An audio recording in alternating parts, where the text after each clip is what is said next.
ಇಲ್ಲಿರುವಂಥ coffee estate ಇದೆಯಲ್ಲ, coffee ಎಸ್ಟೇಟ್ಗಳು, ಎಸ್ಟೇಟ್ನಲ್ಲಿರುವಂಥ ಬಂಗ್ಲೋಗಳು, ಇವೆಲ್ಲದಕ್ಕೂ ಕೂಡ ಒಂದು ಅದ್ಭುತವಾದಂಥ ಒಂದು ಇತಿಹಾಸ ಇದೆ, ಒಂದು ಚರಿತ್ರೆ ಇದೆ. ನೀವು ಒಂದೊಂದು ಕಡೆಗೆ ಹೋದ್ರೆ ಒಂದೊಂದು ಕಥೆ ನೀವು ಹೇಳ್ಬೋದು ಅಂತ. ಯುವ ಪೀಳಿಗೆಯ ಪತ್ರಕರ್ತರಿಗೆ ಏನಾದರೂ ಕಿವಿ ಮಾತು? ಎತ್ತರದ ಸ್ಥಾನಕ್ಕೆ ಪ್ರವಾಸೋದ್ಯಮದ ದೃಷ್ಟಿಯಿಂದ ತೆಗೆದುಕೊಂಡು ಹೋಗಬೇಕಾದಂತಹ ಅಗತ್ಯ ಇದೆ ಅಂತ ನನಗೆ ಪರ ವಿರೋಧ ಚರ್ಚೆಗಳು ಬರುತ್ತೆ, ಅದಕ್ಕೆ ಪಾಸಿಟಿವ್ ನೆಗೆಟಿವ್ ಅಂತ ಬಂದಾಗ ಅದನ್ನು ಹೇಗೆ ತೆಗೆದುಕೊಳ್ಬೇಕು? ಟೂರಿಸ್ಟ್ಗಳು ಹೋದರೂ ಕೂಡ ಒಂದು ಮೊಬೈಲ್ ನೆಟ್ವರ್ಕ್ ಇರುವಂಥದ್ದು, ವೈಫೈ ಕನೆಕ್ಷನ್ ಇರುವಂಥದ್ದು, ನಂತರ ಸ್ವಚ್ಛತೆ ಇರುವಂಥದ್ದು, ಎಲ್ಲ ಕಡೆ ಸ್ವಚ್ಛತೆ, ಇದನ್ನು ಬಹಳ ಮುಖ್ಯ. ಸ್ವ ಅಭಿಪ್ರಾಯ ಅನ್ನುವಂಥದ್ದು ಇರಬೇಕು ಅಥವಾ ಏನು ನಡೆದಿದೆಯೋ ಅದನ್ನು ಮಾತ್ರ ತಿಳಿಸಬೇಕು. ಬ್ರಹ್ಮಾನಂದ ನಾನು ಭಾಳ ಇಷ್ಟವಾದಂಥ ಒಬ್ಬ ನಟರು. ನನಗೆ ಭಾಷೆ ಬರಲ್ಲ, ತೆಲುಗು ಭಾಷೆ ಬರಲ್ಲ, ಆದರೆ ಹೊಗಳಿದ್ರೆ ನಂಗೆ ತುಂಬ ಖುಷಿ ಆಗುತ್ತೆ. ಟೀಕೆ ಮಾಡಿದ್ರೆ ಯಾಕೆ ನಂಗೆ ಬೇಸರ ಆಗುತ್ತೆ? ಎಲ್ರಿಗೂ ನಮಸ್ಕಾರ. ನೀವು ನೋಡ್ತಾ ಇದ್ದೀರಾ ಐಸಿರಿ ಟುಡೇ. ನಾನು ಶಶಾಂಕ ಹಿಂದೂ. ಇವತ್ತು ನಮ್ಮೊಟ್ಟಿಗಿರುವಂಥವರು ವಿಶ್ವೇಶ್ವರ ಭಟ್ ಸರ್ ಅವರು. ಇವರ ಹೆಸರನ್ನು ಕೇಳದೇ ಇರುವಂಥವರು ಅತ್ಯಂತ ವಿರಳ ಇತ್ತೀಚೆಗೆ. ಕರ್ನಾಟಕ ಮಾಧ್ಯಮ ಲೋಕದ ದಿಗ್ಗಜ ಅಂತಲೇ ಕರಿಬಹುದು, ಆ ರೀತಿಯಾದಂಥ ಒಂದು ವ್ಯಕ್ತಿತ್ವ. ಈ ಹಿಂದೆ ಕನ್ನಡಪ್ರಭ, ವಿಜಯ ಕರ್ನಾಟಕ ಹಾಗೂ ಸುವರ್ಣ ನ್ಯೂಸ್ಗಳಲ್ಲಿ ಪ್ರಧಾನ ಸಂಪಾದಕರಾಗಿ ಕಾರ್ಯವನ್ನು ನಿರ್ವಹಿಸಿ 2016ರಲ್ಲಿ ವಿಶ್ವವಾಣಿ ಅನ್ನುವಂತಹ ತಮ್ಮದೇ ಆದಂತಹ ಪತ್ರಿಕೆಯನ್ನು ಆರಂಭಿಸಿ ಅನೇಕ ವರ್ಷದ ಅನುಭವವನ್ನು ಹೊಂದಿರುವಂಥವರು. ಹಾಗೆ ಇತ್ತೀಚೆಗೆ 1 ವರ್ಷದ ಹಿಂದೆ ಪ್ರವಾಸಿ ಪ್ರಪಂಚ ಅನ್ನುವಂತಹ ಒಂದು ಪೇಪರನ್ನು ಕೂಡ ಆರಂಭ ಮಾಡಿದ್ದಾರೆ. ಜೊತೆಗೆ 100ಕ್ಕೂ ಹೆಚ್ಚು ದೇಶಗಳನ್ನು ಸುತ್ತಿದ್ದಾರೆ. ಹಾಗೆ 100ಕ್ಕೂ ಹೆಚ್ಚು ಪುಸ್ತಕಗಳನ್ನು ಬರೆದಿರುವಂತಹ ಲೇಖಕರು. ಹಾಗಾದರೆ ಅವರನ್ನೇ ಮಾತಾಡಿಸ್ತಾ ಹೋಗೋಣ. ಸರ್ ನಮಸ್ಕಾರ, ಹೇಗಿದೆ? ನಮಸ್ಕಾರ ಶಶಾಂಕರ್, ಥ್ಯಾಂಕ್ ಯು. ಪ್ರವಾಸಿ ಪ್ರಪಂಚ ಚಿಕ್ಕಮಗಳೂರು ಹೇಗೆ ಅನಿಸುತ್ತೆ ನಿಮಗೆ? ಪ್ರವಾಸಿ ಪ್ರಪಂಚ ಕನ್ನಡ ಪತ್ರಿಕೋದ್ಯಮದಲ್ಲಿ ಒಂದು ಹೊಸ ಪ್ರಯೋಗ. ಸಾಮಾನ್ಯವಾಗಿ ಎಲ್ಲ ಪತ್ರಿಕೆಗಳು ಕೂಡ ಅರ್ಧ ಪುಟ ಅಥವಾ 1 ಪುಟ ಮಾತ್ರ ಪ್ರವಾಸೋದ್ಯಮಕ್ಕೆ ಮೀಸಲಾಗಿಟ್ಟರೆ, ನಾವು ಇಡೀ ಪತ್ರಿಕೆಯನ್ನು, ಅಂದರೆ ಇಡೀ ಪತ್ರಿಕೆ ಅಂತಂದರೆ ನಿಮಗೆ 24 ಪುಟಗಳು ಕೂಡ ಕಲರ್ ಪುಟ ಮತ್ತು ಬ್ರಾಡ್ ಶೀಟ್ ಇರುವಂತಹ ವಾರಪತ್ರಿಕೆ ಪ್ರತಿ ಶನಿವಾರ ದಿವಸ ಮಾರುಕಟ್ಟೆಗೆ ಬರುತ್ತೆ. ಈ ರೀತಿಯಾದಂತಹ ಒಂದು ಪ್ರಯೋಗ ಕೇವಲ ಕನ್ನಡದಲ್ಲಿ ಮಾತ್ರ ಅಲ್ಲ, ಭಾರತದಲ್ಲೇ ಈ ಥರದ ಒಂದು ಪ್ರಯೋಗ ಆಗಿಲ್ಲ. ನಾನು ಈ ಪತ್ರಿಕೆಯನ್ನು ನಮ್ಮ ಕೇಂದ್ರ ಪ್ರವಾಸೋದ್ಯಮ ಸಚಿವರಿಗೆ ಕೊಟ್ಟಾಗ ಅವರು ಹೇಳಿದ್ದೇನು ಅಂತಂದರೆ, ನಾನು ಕೇವಲ ಭಾರತದಲ್ಲಿ ಮಾತ್ರ ಅಲ್ಲ, ನಾನು ಜಗತ್ತಿನಲ್ಲೇ ಈ ಥರದ ಒಂದು ಪತ್ರಿಕೆಯನ್ನು ನೋಡಿಲ್ಲ ಅಂತ. ಅಂದರೆ ನಮ್ಮಲ್ಲಿ ಮ್ಯಾಗ್ಝಿನ್ಸ್ಗಳಿದೆ, ಟೂರಿಸಮ್ಗೆ ಸಂಬಂಧಪಟ್ಟ ಹಾಗೆ ಮ್ಯಾಗ್ಝಿನ್ಗಳಿದೆ. ಅಂದರೆ 15 ದಿವಸಕ್ಕೆ ಅಥವಾ 1 ತಿಂಗಳಿಗೆ ಬರುವಂತಹ ಮ್ಯಾಗ್ಝಿನ್ಸ್ ಇದೆ. ಆದರೆ ವಾರಕ್ಕೆ ಈ ಪತ್ರಿಕಾ ಇದರಲ್ಲಿ ಸ್ವರೂಪದಲ್ಲಿ, ಅಂದರೆ ಬ್ರಾಡ್ಶೀಟ್ ಮಾದರಿಯಲ್ಲಿ ಬರ್ತಾ ಇರುವಂತಹ ಪತ್ರಿಕೆ ಇಲ್ಲವೇ ಇಲ್ಲ ಅಂತ. It is not A magazine, it is A news paper. ಪ್ರವಾಸೋದ್ಯಮಕ್ಕೆ ಸಂಬಂಧಪಟ್ಟಂಥ ಒಂದು ಪತ್ರಿಕೆ ಅನ್ನುವಂಥದ್ದು ಇಲ್ಲವೇ ಇಲ್ಲ. ಆ ನಿಟ್ಟಿನಲ್ಲಿ ಇದು ಒಂದು ಹೊಸ ಪ್ರಯೋಗ. ಮತ್ತು 24 ಪುಟವೂ ಕೂಡ ಇದರಲ್ಲಿ ಯಾವುದೇ ರಾಜಕೀಯ ಸುದ್ದಿ ಇರೋಲ್ಲ, ಕ್ರೈಮ್ ಸುದ್ದಿ ಇರೋಲ್ಲ, ದರೋಡೆ, ಆರೋಪ, ಟೀಕೆ ಇದು ಯಾವುದೂ ಇರೋಲ್ಲ. ಇದು ಕೇವಲ ಪ್ರವಾಸೋದ್ಯಮ ಮತ್ತು ಆತಿಥ್ಯ ಕ್ಷೇತ್ರ. ಅಂದರೆ ಆತಿಥ್ಯ ಕ್ಷೇತ್ರ ಅಂತಂದರೆ ಅದರಲ್ಲಿ ಹೋಟೆಲ್ ಇರ್ಬೋದು, ರೆಸಾರ್ಟ್ಸ್ ಇರ್ಬೋದು, ವೆಲ್ನೆಸ್ ಸೆಂಟರ್ಗಳಿರ್ಬೋದು, ಅಥವಾ ಸ್ಪಾಗಳಿರ್ಬೋದು, ಅಥವಾ ಆರೋಗ್ಯ ಪ್ರವಾಸ ಇರ್ಬೋದು, ಅಥವಾ ಶೈಕ್ಷಣಿಕ ಪ್ರವಾಸ ಇರ್ಬೋದು. ಈ ಥರದ ಎಲ್ಲ ವಿಷಯಗಳ ಬಗ್ಗೆ ಒಳಗೊಂಡಂತಹ ಒಂದು ಫುಲ್ ಫ್ಲೆಡ್ಜ್ಡ್ ನ್ಯೂಸ್ ಪೇಪರ್. ಅಂದರೆ ನಿಮಗೆ ದೈನಿಕಗಳಲ್ಲಿ ನೀವು ಕಾಣುವ ಎಲ್ಲ ರೀತಿಯಾದಂಥ ಅಂಕಣಗಳು ಕೂಡ ಅದರಲ್ಲಿದೆ. ಸಂಪಾದಕೀಯ ಪುಟ ಇದೆ, ಒಪೆಡ್ ಪೇಜ್ ಅಂತೇಳಿ ಏನು ಕರಿತೀವಿ, ಒಪೆಡ್ ಪೇಜ್ಗಳಿದೆ. ಅದರಲ್ಲಿ ಪ್ರವಾಸೋದ್ಯಮಕ್ಕೆ ಸಂಬಂಧಪಟ್ಟ ಹಾಗೆಯೇ ಭವಿಷ್ಯ ಕೂಡ ಇದೆ. ಈ ರಾಶಿ ಭವಿಷ್ಯ ಅಂತ ಹೇಳ್ತೀವಲ್ಲ, ಆ ಭವಿಷ್ಯದ ಕಾಲಮು ಕೂಡ ಇದೆ, ಪದಬಂಧ ಇದೆ. ಪ್ರತಿಯೊಂದು ಓದುಗರಿಗೆ ಬೇಕಾದಂತಹ ಎಲ್ಲ ಅಂಶಗಳನ್ನು ಒಳಗೊಂಡಿರುವಂಥ ಒಂದು ಪರಿಪೂರ್ಣವಾದಂಥ, ಒಂದು ಸಮಗ್ರವಾದಂಥ ಒಂದು ಪತ್ರಿಕೆ ಪ್ರವಾಸಿ ಪ್ರಪಂಚ. ಇದು ಕನ್ನಡದಲ್ಲಿ ಕಳೆದ 1 ವರ್ಷದಿಂದ ಬರ್ತಾಯಿದೆ. ಈಗ 55 ಸಂಚಿಕೆಗಳು ಈಗಾಗಲೇ ಬಂದಿದೆ. ಇದು ಒಂದು ರೀತಿ ಕನ್ನಡ ಪತ್ರಿಕೋದ್ಯಮದಲ್ಲಿ ಅಥವಾ ಭಾರತೀಯ ಪತ್ರಿಕೋದ್ಯಮದಲ್ಲಿ ಒಂದು ದಾಖಲೆ ಅಥವಾ ಒಂದು ಮೈಲಿಗಲ್ಲು ಅಂತೇಳಿ ನಾನು ಕರೀಲಿಕ್ಕೆ ಇಷ್ಟಪಡ್ತೇನೆ. ನಿನ್ನೆ ನಾವು ಆ ಪ್ರಯುಕ್ತವಾಗಿ ಚಿಕ್ಕಮಗಳೂರಿನಲ್ಲಿ ನಡೆದಂತಹ ಒಂದು ಕಾರ್ಯಕ್ರಮಕ್ಕೆ ನಾನು ಆಗಮಿಸಿದ್ದೆ. ಇಲ್ಲಿ ಬೇರೆ ಬೇರೆ ರಾಜ್ಯಗಳ ಟ್ರಾವೆಲ್ ಆಪರೇಟರ್ಗಳು, ಟ್ರಾವೆಲ್ ಕ್ಯೂರೇಟರ್ಗಳು ಹಾಗೂ ಟೂರಿಸಂ ಇಂಡಸ್ಟ್ರಿಯಲ್ಲಿ ಇರುವಂತಹ ಬೇರೆ ಬೇರೆ ರಾಜ್ಯಗಳ ಪ್ರತಿನಿಧಿಗಳು ನಿನ್ನೆ ಆಗಮಿಸಿದರು. ಕರ್ನಾಟಕದಲ್ಲಿ, ಅದರಲ್ಲೂ ವಿಶೇಷವಾಗಿ ಚಿಕ್ಕಮಗಳೂರನ್ನು ಹೇಗೆ ನಾವು ಪ್ರಮೋಟ್ ಮಾಡ್ಬೋದು, ಭಾರತದ ಸ್ತರದಲ್ಲಿ, ಅಂದರೆ ಭಾರತದ ಪ್ರವಾಸಿಗರಿಗೆ ಚಿಕ್ಕಮಗಳೂರು ಯಾವ ರೀತಿಯಾಗಿ ನಾವು ಅವ್ರನ್ನ ಕಟ್ಟಿಕೊಡ್ಬೋದು ಅನ್ನುವಂಥ ಒಂದು ದೃಷ್ಟಿಯಿಂದ ನಿನ್ನೆ ಒಂದು ಕಾರ್ಯಕ್ರಮವನ್ನು ಏರ್ಪಡಿಸಲಾಗಿತ್ತು.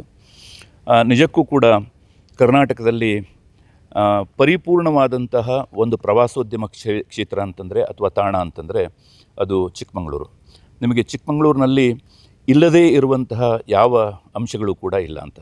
ಅಂದರೆ ಒಬ್ಬ ಪ್ರವಾಸಿಗ ಏನನ್ನು ಬಯಸ್ತಾನೋ ಅದು ಎಲ್ಲವೂ ಕೂಡ ಇಲ್ಲಿ ಇದೆ.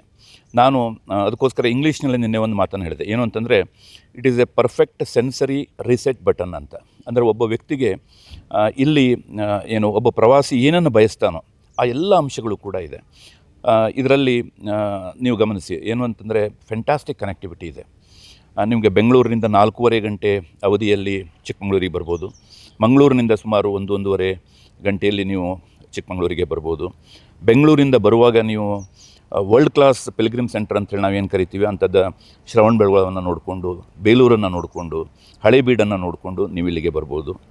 ಚಿಕ್ಕಮಗಳೂರಿನಲ್ಲಿ ಸುತ್ತಮುತ್ತ ಸುಮಾರು 25 ಏನು ಸ್ಪಿರಿಚುವಲ್ ಸೆಂಟರ್ಸ್ ಅಥವಾ ರಿಲಿಜಿಯಸ್ ಸೆಂಟರ್ಸ್ ಅಥವಾ ನಾವೇನು ದೇವಾಲಯಗಳು ಅಂತೇಳಿ ಕರಿತೀವಿ, ಆ ಥರದ ದೇವಾಲಯಗಳಿದೆ. ಇಲ್ಲಿ ಕರ್ನಾಟಕದಲ್ಲೇ ಅತ್ಯುನ್ನತವಾದಂಥ ಮುಳ್ಳಯ್ಯನಗಿರಿ ಇದೆ. ಸುಮಾರು 6333 ಅಡಿ ಎತ್ತರದಲ್ಲಿರುವಂತಹ ಮುಳ್ಳಯ್ಯನಗಿರಿ ಇದೆ. ನಿಮಗೆ ಇಲ್ಲಿ ಸಾಕಷ್ಟು ಜಲಪಾತಗಳಿದೆ, ಕೆರೆಗಳಿದೆ. ನಿಮಗೆ ಎಲ್ಲೂ ನೋಡಿದ್ರೂ ಕೂಡ ಹಚ್ಚ ಹಸಿರಿನ ಒಂದು ಏನು ಭೂಪ್ರದೇಶವನ್ನು ನೀವು ಇಲ್ಲಿ ಕಾಣಲಿಕ್ಕೆ ಸಾಧ್ಯ ಇದೆ. ನೀವು ಮೋಡೋದಕ್ಕಿಂತ ಮೇಲ್ಗಡೆಗೆ ಹೋಗಲಿಕ್ಕೆ ಸಾಧ್ಯ ಇದೆ. ಇಲ್ಲಿ ನಾವು ಏನು ಹೇಳ್ತೀವಲ್ಲ, ಏನು ಕ್ಲೌಡ್ ಕ್ಯಾಚಿಂಗ್ ಅಂತೇಳಿ ಏನು ಕರಿತೀವಿ, ಆ ಕ್ಲೌಡ್ ಕ್ಯಾಚಿಂಗ್ ಅಂದರೆ ಮೋಡವನ್ನು ಮುತ್ತಿಕ್ಕುವಂತಹ ಒಂದು ಪ್ರದೇಶಗಳು ಕೂಡ ನಿಮಗೆ ಚಿಕ್ಕಮಗಳೂರಿನಲ್ಲಿ ಇದೆ. ಇಲ್ಲಿ ಬಹುಶಃ ನನಗೇನನ್ಸುತ್ತೆ ಅಂತಂದರೆ ಹಿಮ ಮಾತ್ರ ಇಲ್ಲ ಅಂತ, ಸ್ನೋ. ಆ ಹಿಮ ಒಂದು ಬಿಟ್ಟರೆ ಉಳಿದ ಎಲ್ಲ ಸಂಗತಿಗಳು ಕೂಡ ಇದೆ ಅಂತ ಅದ್ಭುತವಾದಂಥದ್ದು.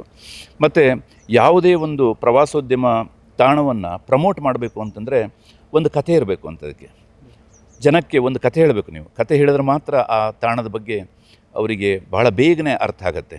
ಇಲ್ಲಿ ಅದ್ಭುತವಾದಂಥ ಒಂದು ಕಥೆ ಇದೆ.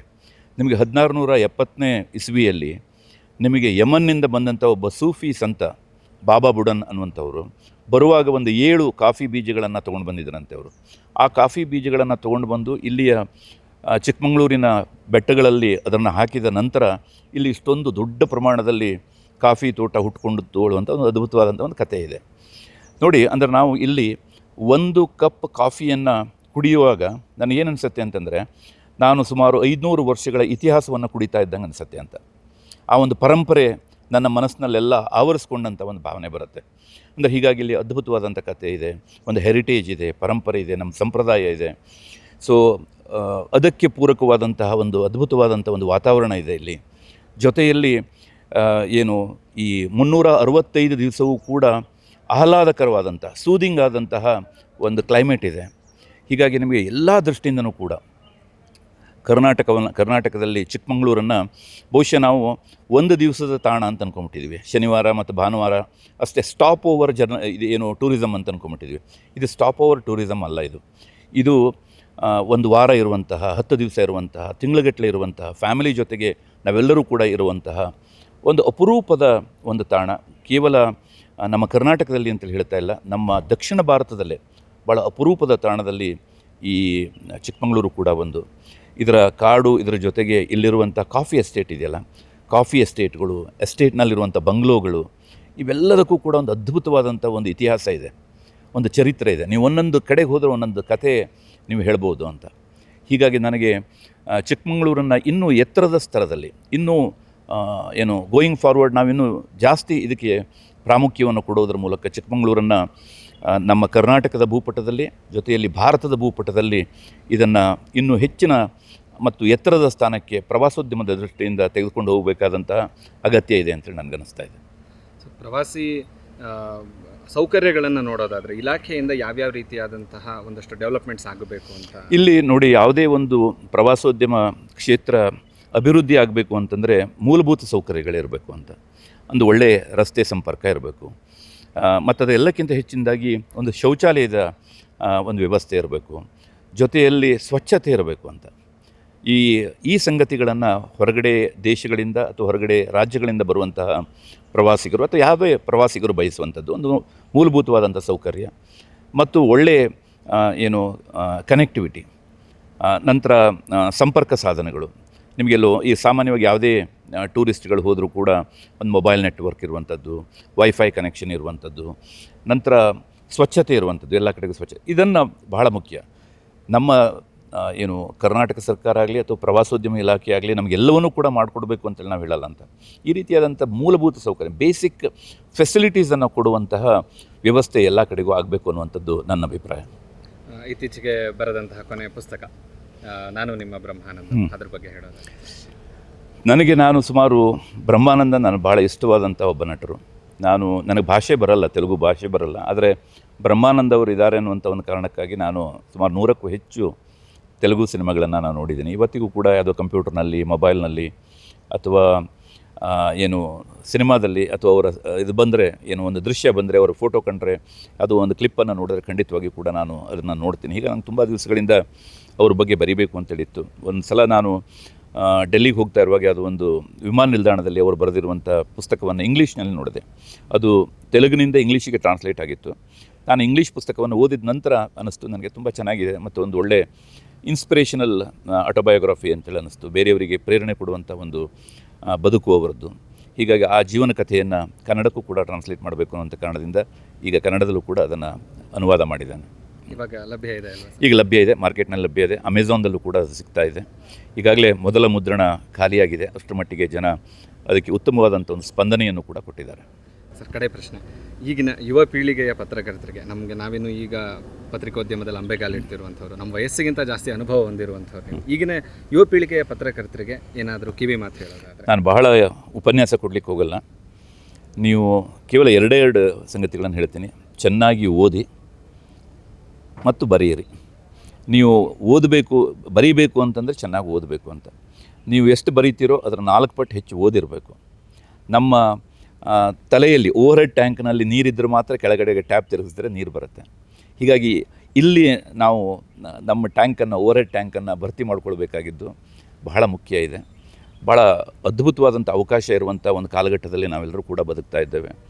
ಒಬ್ಬ ಪತ್ರಕರ್ತನಿಗೆ, ಒಬ್ಬ ಮಾಧ್ಯಮ ವ್ಯಕ್ತಿಗೆ ಸಾಕಷ್ಟು ಅವಕಾಶಗಳಿದೆ ಇವತ್ತು ತಮ್ಮ ವ್ಯಕ್ತಿತ್ವವನ್ನು ರೂಪಿಸ್ಕೊಳ್ಳಿಕ್ಕೆ ಮತ್ತು ಸಮಾಜದ ಒಬ್ಬ ವಕ್ತಾರರಾಗಿ ಕೆಲಸ ಮಾಡಲಿಕ್ಕೆ ಸಾಕಷ್ಟು ಅವಕಾಶಗಳಿದೆ. ಹೀಗಾಗಿ ಹೆಚ್ಚೆಚ್ಚು ಓದಿ ಮತ್ತು ಹೆಚ್ಚೆಚ್ಚು ಬರೆಯಿರಿ.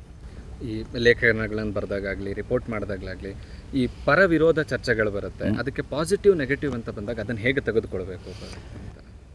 ನೋಡಿ ಶಶಾಂಕ್, ನಿಮಗೆ ಇದು ಸಹಜ ಅಂತ. ನಿಮಗೆ ಪಾಸಿಟಿವ್ ನೆಗೆಟಿವ್ ಹೇಳುವಂಥದ್ದು ಸಹಜ. ನೀವು ಪಾಸಿಟಿವ್ ಬಂದಾಗ ಎಷ್ಟು ಖುಷಿ ಪಡ್ತೀರೋ, ನೆಗೆಟಿವ್ ಬಂದಾಗ ಯಾಕೆ ಅಷ್ಟು ಕುಗ್ಗುತ್ತೀರಿ ಅಂತ. ಅದೆರಡೂ ಕೂಡ ಸರಿಸಮವಾಗಿಯೇ ತೊಗೊಳ್ಬೇಕು ಅಂತ. ಅದನ್ನೊಂದು ಅನಿಸಿಕೆಯಾಗಿ ತೊಗೊಳ್ಬೇಕು, ಅದನ್ನೊಂದು ಅಭಿಪ್ರಾಯವಾಗಿ ತೊಗೊಳ್ಬೇಕು. ಈಗ ನೀವು ನನ್ನನ್ನು ಹೊಗಳಿದ್ರೆ ನಂಗೆ ತುಂಬ ಖುಷಿಯಾಗತ್ತೆ, ಟೀಕೆ ಮಾಡಿದ್ರೆ ಯಾಕೆ ನನಗೆ ಬೇಸರ ಆಗಬೇಕು? ಹೌದಾನೆ? ಅದನ್ನು ಕೂಡ ಒಂದು ಕನ್ಸ್ಟ್ರಕ್ಟಿವ್ ಆಗಿ, ಸಕಾರಾತ್ಮಕವಾಗಿ ನಾವು ಅದನ್ನು ತೊಗೊಂಡಾಗ ನಮಗೆ ಟೀಕೆಗಳು ಕೂಡ ಬೇಸರವನ್ನು ಕೊಡೋದಿಲ್ಲ ಅಂತ. ನಾವು ಟೀಕೆಗಳಿಂದನೂ ಸಾಕಷ್ಟು ಗಟ್ಟಿಯಾಗ್ಬೋದು, ಸಾಕಷ್ಟು ವಿಷಯಗಳನ್ನು ಕಲಿಬೋದು. ಅನೇಕ ವರ್ಷಗಳಿಂದ ನನಗಿರೋ ಒಂದು ಪ್ರಶ್ನೆ ಏನಂದರೆ, ಈ ಪತ್ರಿಕೋದ್ಯಮದಲ್ಲಿ ಇರುವಂಥವ್ರಿಗೆ ಸ್ವ ಅಭಿಪ್ರಾಯ ಅನ್ನುವಂಥದ್ದು ಇರಬೇಕೋ ಅಥವಾ ಏನು ನಡೆದಿದೆಯೋ ಅದನ್ನು ಮಾತ್ರ ತಿಳಿಸಬೇಕು ಅನ್ನುವಂಥದ್ದು? ಇಲ್ಲ, ಸ್ವ ಅಭಿಪ್ರಾಯ ಇರಲೇಬೇಕು ಅಂತ. ಎಲ್ಲ ವಿಷಯಗಳಲ್ಲೂ ಕೂಡ ಸ್ವ ಅಭಿಪ್ರಾಯ ಇರಲೇಬೇಕು. ಆದರೆ ರಿಪೋರ್ಟಿಂಗ್ ಮಾಡುವಾಗ ನಿಮಗಲ್ಲಿ ಯಥಾವತ್ತಾಗಿ ಅಲ್ಲಿ ಏನು ಕಾಣುತ್ತೋ ಅದನ್ನು ಮಾಡಬೇಕು ಅಂತ. ಅಲ್ಲಿ ನಮ್ಮ ಅಭಿಪ್ರಾಯವನ್ನು ಹೇರಲಿಕ್ಕೆ ಹೋಗಬಾರದು ಅಂತ. ನಮಗೆ ಲೇಖನವನ್ನು ಬರೀಲಿಕ್ಕೆ, ಸಂಪಾದಕೀಯವನ್ನು ಬರೀಲಿಕ್ಕೆ, ನಮ್ಮ ಅಭಿಪ್ರಾಯವನ್ನು ತಿಳಿಸ್ಲಿಕ್ಕೆ ಪತ್ರಿಕೆಯಲ್ಲಿ ಬೇರೆ ಬೇರೆ ವಿಭಾಗಗಳಿದೆ. ಅಲ್ಲಿ ನಾವು ನಮ್ಮ ಅಭಿಪ್ರಾಯಗಳನ್ನು ಹೇಳೋಣ ಅಂತ. ಆದರೆ ರಿಪೋರ್ಟಿಂಗ್ ಮಾಡುವಾಗ ನಾವು ಅಲ್ಲಿ ಯಾವುದೇ ಪಕ್ಷದ ಪ್ರತಿನಿಧಿಯೂ ಅಲ್ಲ, ವಕ್ತಾರರೂ ಅಲ್ಲ, ಅಥವಾ ನನ್ನ ಸ್ವ ಅಭಿಪ್ರಾಯವನ್ನು ಕೂಡ ಹೇರುವಂಥದ್ದಲ್ಲ ಅಂತ. ಇರುವಂಥದ್ದನ್ನು ನೇರವಾಗಿ ಹೇಳುವಂಥದ್ದು ಅಂತ.